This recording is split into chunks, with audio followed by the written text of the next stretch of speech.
কই গো বউ, আর কতক্ষণ বাহিরে দাঁড় করিয়ে রাখবে? বাজারের ব্যাগটা তো দিয়ে যাও। হ্যাঁ, একটু দাঁড়াও, আমি আসছি। তাড়াতাড়ি করে আসো।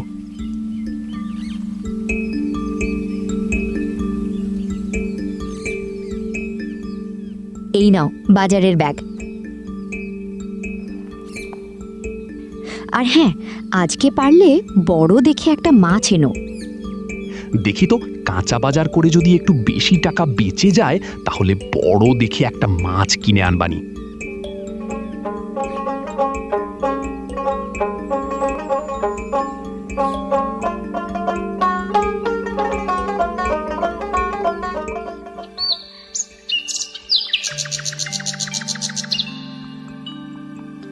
আসুন আসুন, এদিকে আসুন ভাইয়েরা বোনেরা, স্বল্প দামে একদম তরতাজা সবজি নিয়ে যান।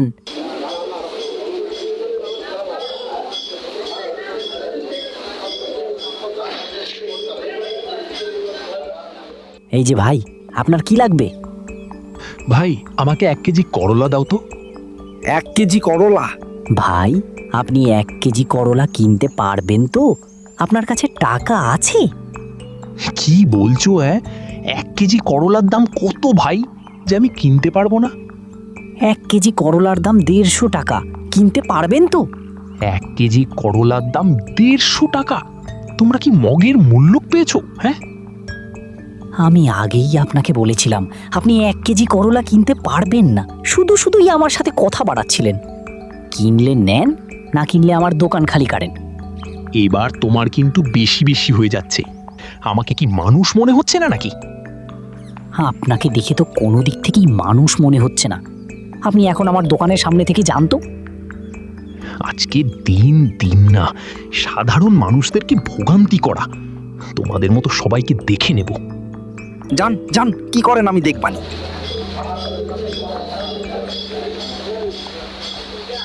এই যে রতন ভাই, মাছ কত করে? আরে রিমন ভাই যে, মাছ নিবা নাও, মাছ 250 টাকা কেজি। কি বলো রতন ভাই, মাছের কেজি 250 টাকা? 150 টাকার মাছ 250 টাকা? আরে ভাই, তুমি মাছ নিলে নাও আর না নিলে যাও। প্রয়োজনে আজকে শহর থেকে বাজার করে আনবো, তবুও তোমাদের থেকে 150 টাকার মাছ 250 টাকায় কিনবো না। না কিনলে আর কি করার, যাও তুমি শহরে।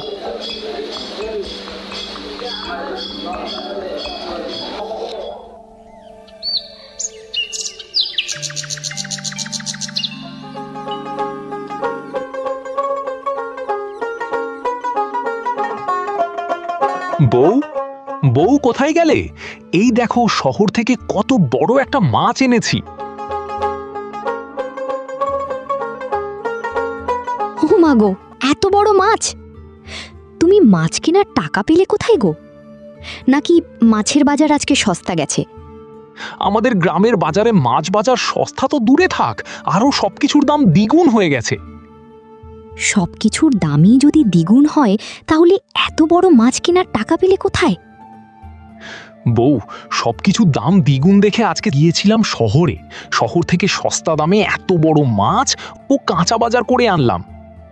তাহলে তুমি আজ শহরে গিয়েছিলে, তাই তো বলি বাজার করে আনতে এত দেরি হচ্ছে কেন? হ্যাঁ বউ, তুমি এখন বাজারের ব্যাগটা নাও তো, আর মাছটা কেটে রান্না ছড়াও।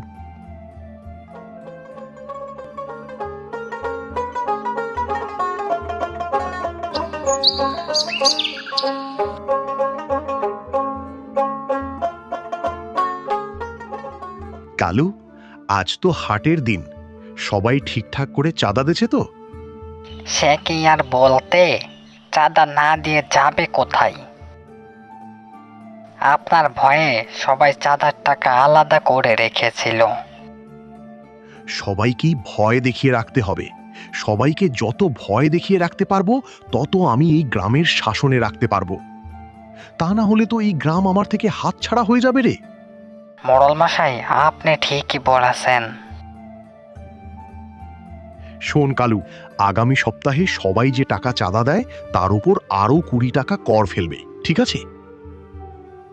কিন্তু মোড়ল মশাই, চাঁদার উপর আরো 20 টাকা যদি কর ফেলি তাহলে তো সবকিছুর দাম আরো চড়াও হয়ে যাবে। সব কিছু দাম চড়া হয় হোক, তাতে আমার কি আসে যায়? আমার লাগবে শুধু টাকা। আমি যা বলছি তুই তাই করবি। আগে মোড়ল মশাই, ঠিক আছে।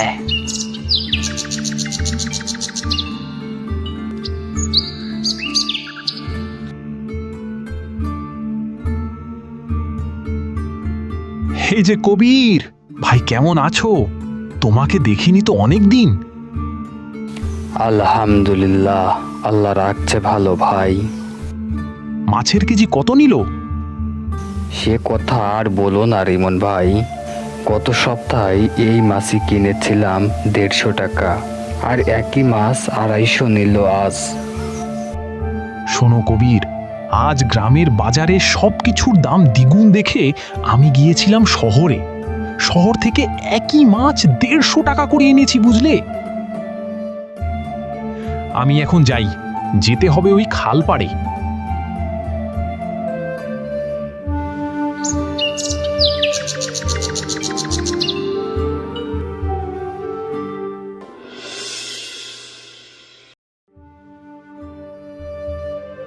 বউ, আজকাল যে পরিমাণ বাজার জিনিসের দাম বাড়তাছে, তা মনে হচ্ছে না আমরা আর কোনোদিন গ্রামের হাট থেকে বাজার করতে পারবো। আমি বলি কি, তুমি কাল সকালে মোড়ল মশাইয়ের কাছে বিচার দাও, দেখো তাতে কোনো কাজ হয় কিনা। না রে বউ, মনে হয় না এতে কোনো কাজ হবে। এই দাম বাড়ার সিন্ডিকেটের সাথে এই মোড়ল মশাই নিজেই জড়িত। তুমি যেহেতু বলছো, একবার গিয়ে দেখবানি কাজ হয় কিনা।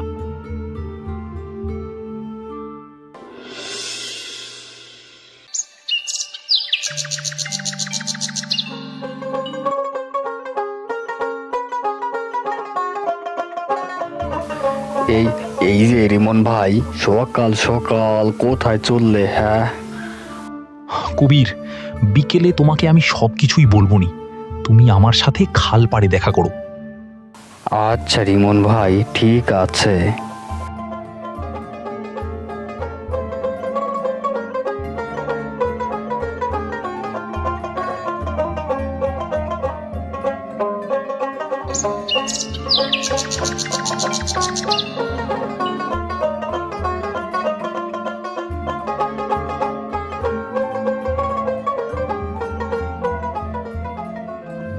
মোড়ল মশাই, মোড়ল মশাই, আপনাকে একটা বিচার করতেই হবে। এভাবে আমরা আর কত জোর জুলুম সহ্য করব মোড়ল মশাই? কে আবার কার উপর জুলুম করলো? মোড়ল মশাই, গ্রামের হাটে সবকিছুর আগুন দাম, কিন্তু শহরে একই জিনিসের দাম অর্ধেক কম। আপনি কিছু একটা করুন মোড়ল মশাই, আমাদের মতো গরিবদেরকে আপনি বাঁচান। জিনিসপত্রের দাম না কমালে আমরা গরিবরা তো না খেতে পেয়েই মরে যাব মোড়ল মশাই। এখানে তো আমার কিছুই করার নেই, ওরা নিজের টাকায় ব্যবসা করছে, আমি ওদেরকে দাম দর নিয়ে কিছুই বলতে পারি না। ওরা হয়তো বেশি দামে কিনছে তাই বেশি দামে বিক্রি করছে, এখানে তো আমার কিছুই করার নেই, তাই না? কিন্তু মোড়ল মশাই, আপনি ওদের থেকে চাঁদা নেওয়া বন্ধ করলেই তো ওরা কম দামে জিনিসপত্র বিক্রি করতে পারে। আপনি ওদের থেকে চাঁদা নেওয়া বন্ধ করেন। তোকে কে বলছে রে মোড়ল মশাই ওদের থেকে চাঁদা তোলে? হ্যাঁ, তোকে ভালোই ভালোই বলছি, এখান থেকে চলে যা, তা না হলে ঘাড় ধাক্কা দিয়ে এখান থেকে বের করে দিব। থাক, আমি এখনই যাচ্ছি, কিন্তু এর ফলাফল বেশি ভালো হবে না।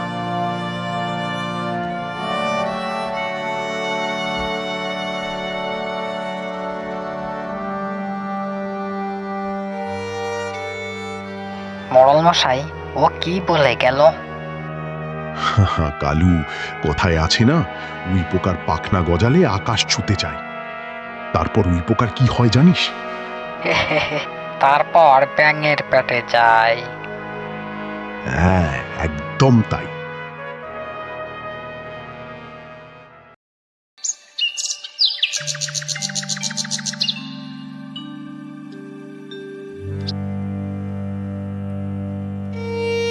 বউ, বলেছিলাম না মোড়ল মশাইয়ের কাছে বিচার দিয়ে লাভ হবে না। লাভ তো হয়নি, বরং চাঁদা নেওয়ার বিরুদ্ধে কথা বলার কারণে আমাকে ঘাড় ধাক্কা দিয়ে বের করে দিতে চেয়েছিল। কি বলো তুমি? তাহলে বাজারের সবকিছুর দাম বাড়ার সাথে মোড়ল মশাই জড়িত? হ্যাঁ গো বউ, মোড়ল মশাই নিজেই জড়িত।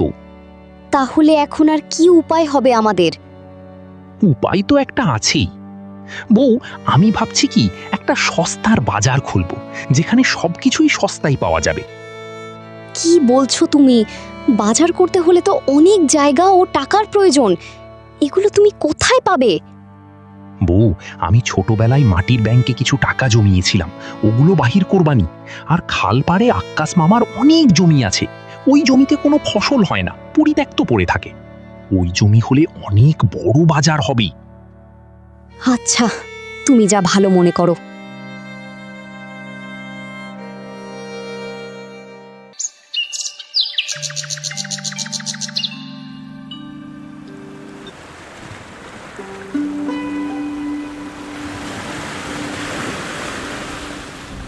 কবির, আমি দুঃখিত ভাই, আমার আসতে একটু দেরি হয়ে গেল। সমস্যা নেই রিমন ভাই, আমি এই কিছুক্ষণ হলো আসলাম। তা খাল পাড়ে দেখা করতে বললে তার কারণ কি ভাই? তোমাকে তো এমনি এমনি দেখা করতে বলেনি, কারণ তো একটা আছে বটেই। তাহলে শোনো, আমাদের গ্রামের বাজারের অবস্থা তো ভালো করেই জানো, সব কিছুই দ্বিগুণ দামে বিক্রি করতেছে। আর এই দ্বিগুণ দামে বিক্রি করার কারণ কি জানো? হ্যাঁ ভাই, আমি সবই জানি। মোড়ল মশাই প্রত্যেক দোকানদার থেকে অতিরিক্ত শুল্ক আদায় করে, তাই দোকানদাররা বাধ্য হয়ে সকল পণ্যের দামও বাড়িয়ে দিয়েছে। রিমন ভাই, আমরা কি মোড়লের বিরুদ্ধে কিছু করতে পারি না? অবশ্যই পারি, তার কারণেই তো তোমাকে এই খাল পাড়ে ডেকেছি। শোন কবির, এই খাল পাড়ে দেখেছো কত পরিত্যক্ত জায়গা পড়ে আছে?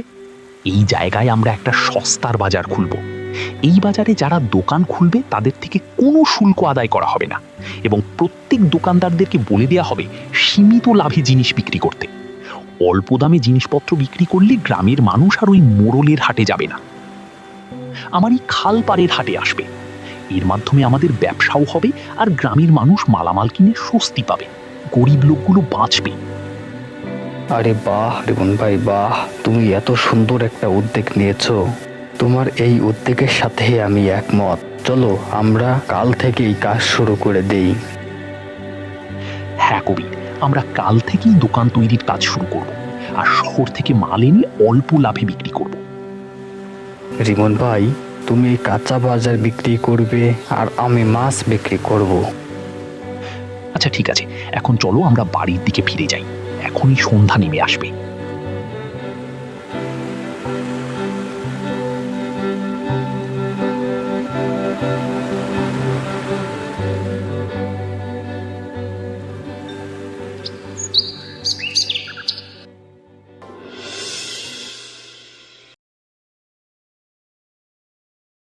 বউ, আমি তো কাল থেকে খালপাড়ের বাজারের কাজ শুরু করতেছি।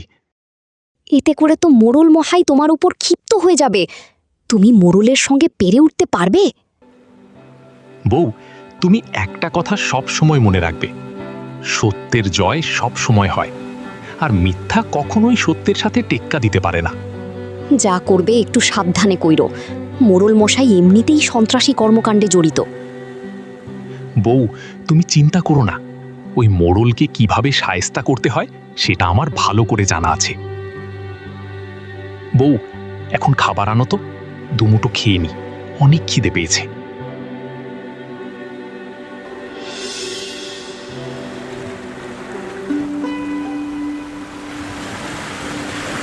কবির, আজ থেকে গ্রামের সবাই স্বস্তিতে একটু বাজার করতে পারবে। হ্যাঁ ভাই, যখন মোড়লের বাজারে মাছের কেজি 250, তখন আমাদের বাজারে মাত্র 150।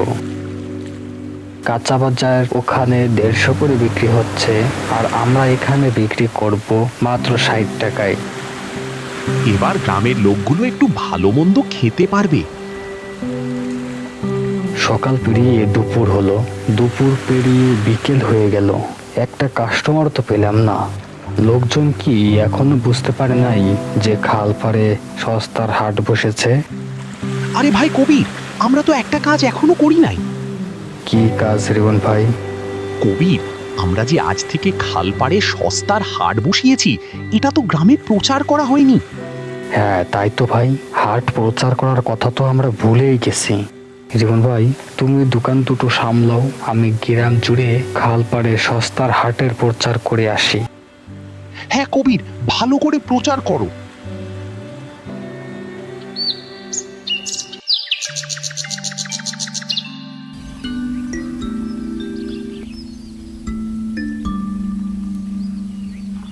কালু, বেশ কয়েকদিন হয়ে গেল খাবারে সেই স্বাদ পাচ্ছি না, বুঝলি তো। আগে মোড়ল মশাই, আপনি খাবারের স্বাদ পাবেন কি করে? আপনি তো বেশ কয়েকদিন নগদ টাকা দিয়ে মাছ মাংস কিনে আনেন। আগের মতো যদি দোকানদারদেরকে ভয় দেখিয়ে মাছ মাংস নিয়ে আসতেন, তাহলে ঠিকই খাবারের স্বাদ পেতেন। বাহ কালু, তুই তো আমার মনের কথা বুঝিস রে। এ কারণেই তো তোকে আমার চেলা হিসেবে রাখি রে। তোর মতো দুষ্টু জ্ঞানী আমার এই গ্রামে আর একটাও নাই রে। তাহলে চল কালু, আমরা বাজার থেকে ঘুরে আসি। জি আগে মোড়ল মশাই। সুখবর, সুখবর, সুখবর। গরিব দুঃখী দিন মজুরির জন্য সুখবর। এখন থেকে প্রতিদিন খাল পাড়ে সস্তার হাট বসবে। উক্ত সস্তার হাটে আপনার পাচ্ছেন যাবতীয় সকল কাঁচা বাজার, মুদি বাজার, সস্তার মাছের বাজার ও চালু হবে মাংসের বাজার। উক্ত সস্তার হাটে 250 টাকার মাছ পাচ্ছেন মাত্র 150 টাকায় এবং 150 টাকার কাঁচা বাজার পাচ্ছেন মাত্র 60 টাকায়। স্থান মুক্তারপুর খালপাড়ের সস্তার বাজার।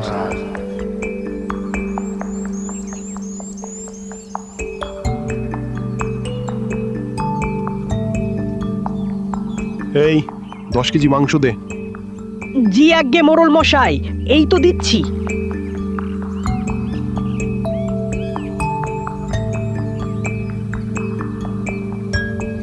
মোড়ল মশাই, মাংসের টাকা তো দিয়ে যান। এই খবরদার, একটা কথাও মুখ দিয়ে বের করবি না। যদি আর একটা কথাও বলিস, মুখ থেকে জিহ্বাটা বাহির করে এনে টান দিয়ে কেটে ফেলবো। একদম চুপচাপ এখানে বসে বেচা কিনা কর।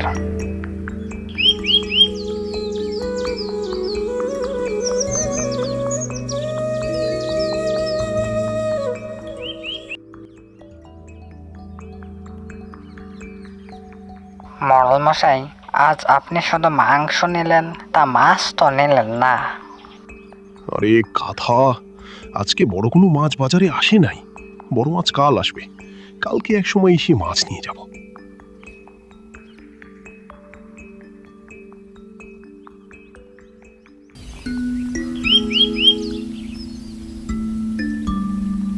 সুখবর, সুখবর, সুখবর।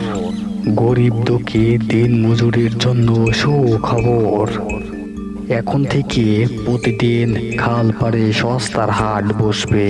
উক্ত সস্তার হাটে আপনার পাচ্ছেন যাবতীয় সকল কাঁচা বাজার, মুদি বাজার, সস্তার মাছের বাজার ও চালু হবে মাংসের বাজার।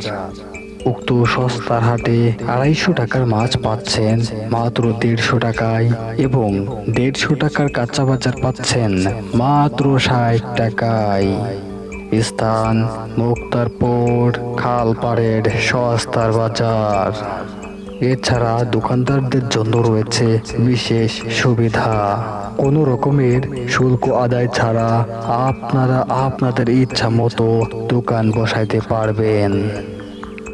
চাঁদাবাজদের ভোগান্তি থেকে বাঁচার জন্য আসুন আমরা সকলেই মুক্তারপুর খালপাড়ে সস্তার হাটে দোকান গড়ি। সুখবর, সুখবর, সুখবর। গরিব দুঃখী দিন মজুরির জন্য সুখবর। না, আমি কালই মুক্তারপুর খালপাড়ের হাটে গিয়ে দোকান বসাবো। মোড়লের অত্যাচার আর সহ্য করা যায় না।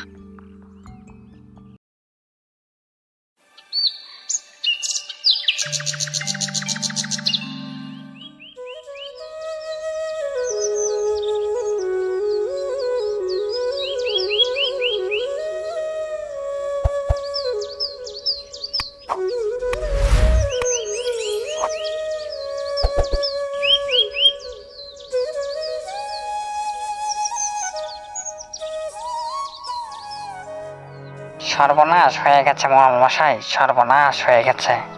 আমাদের ধান্দায় ভাটা পড়েছে মোড়ল মশাই। কি বলছিস এসব? আমাদের ধান্দায় বাধা দেওয়ার মতো এত সাহস কার হলো? সে কি আমার সম্পর্কে জানে না, নাকি সে নতুন এসেছে এই গ্রামে? আগে না না মোড়ল মশাই, নতুন কেউ নয়। ওই যে রিমন কয়েকদিন আগে আপনার কাছে বাজারের দাম দর নিয়ে বিচার চাইতে এসেছিল। সে এখন মুক্তারপুরের খাল পাড়ে সস্তার হাট বসিয়েছে মোড়ল মশাই। কি ওর এত বড় সাহস?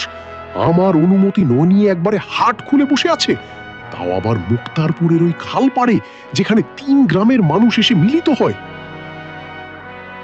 মোড়ল মশাই, আমাদেরকে কিছু একটা করতে হবে, তা না হলে যে আমরাই না পেয়ে মরবো।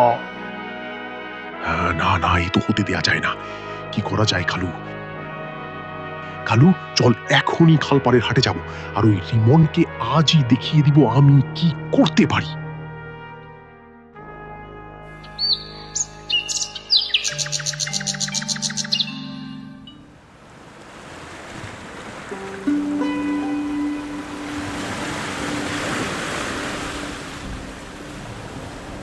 ওরে কালু, ওই দেখ, 2 দিনেই হাট কত বড় হয়ে গেছে রে।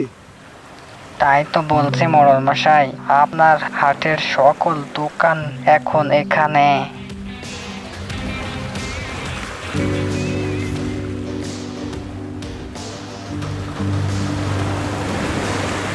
কিরে রিমন, তোর কত বড় সাহস? তুই আমাকে না জানিয়ে একেবারে হাট খুলে বসে আছিস? তুই এক্ষুনি এই হাট ছেড়ে দিবি আর আগের মতো চাষবাস করবি, যা। তোকে ভালোই ভালোই বলছি, তুই এই ব্যবসা বন্ধ করে দে, তা না হলে কিন্তু অনেক খারাপ হয়ে যাবে, তোকে কিন্তু আমি মেরে ফেলবো। এই কি, আপনি আমার হাটে এসে আমাকেই শাসাচ্ছেন? এত সাহস কোথায় পেয়েছেন? এই যে দোকানদার ভাইয়েরা, দেখেন, মোড়ল আমাকে মেরে ফেলার হুমকি দিচ্ছে।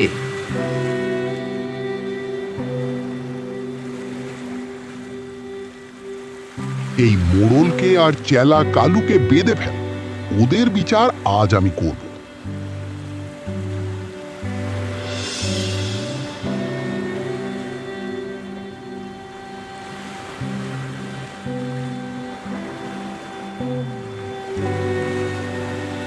এখানে গ্রামবাসী প্রত্যেকেই আছেন। আপনারা সকলেই জানেন এই সালাম মোড়ল একজন অত্যাচারী মোড়ল ছিলেন। সে তার নিজের স্বার্থের জন্য নিরপরাধ অনেক মানুষকে খুন করেছে নির্দ্বিধায়, সবার কাছ থেকে অতিরিক্ত চাঁদা উঠাইছে। এই চাঁদার কারণে সকল দ্রব্যমূল্যের দাম দ্বিগুণ পর্যন্ত হয়ে গিয়েছিল। সকল দ্রব্যমূল্যের দাম কমানোর জন্য রিমন আমার কাছে যায় এবং এই গ্রামের সকল ঘটনা খুলে বলে। তারপর আমার এই জায়গায় হাট বসানোর জন্য অনুমতি চায়। তখন আমি হাট বসানোর জন্য অনুমতি দিই, যার ফলে আজ আপনারা ন্যায্য দামে জিনিসপত্র কিনতে পারছেন। অথচ দেখেন, আজ এই সালাম মোড়ল রিমনকেই হত্যা করতে চেয়েছিল। আপনারা কি চান এই অত্যাচারী মোড়লের কঠিন বিচার হোক? আমরা সকলেই চাই। এই সালামের শাস্তি হলো খুনের বদলে মৃত্যুদণ্ড। সে আজ পর্যন্ত 33টি খুন করেছে, যার কারণে তাকে জনসমক্ষে মৃত্যুদণ্ড করা হলো। আর চেলা কালুর শাস্তি হলো 10 বছর বিনা বেতনে এই খালপাড়ের হাট পরিষ্কার করা।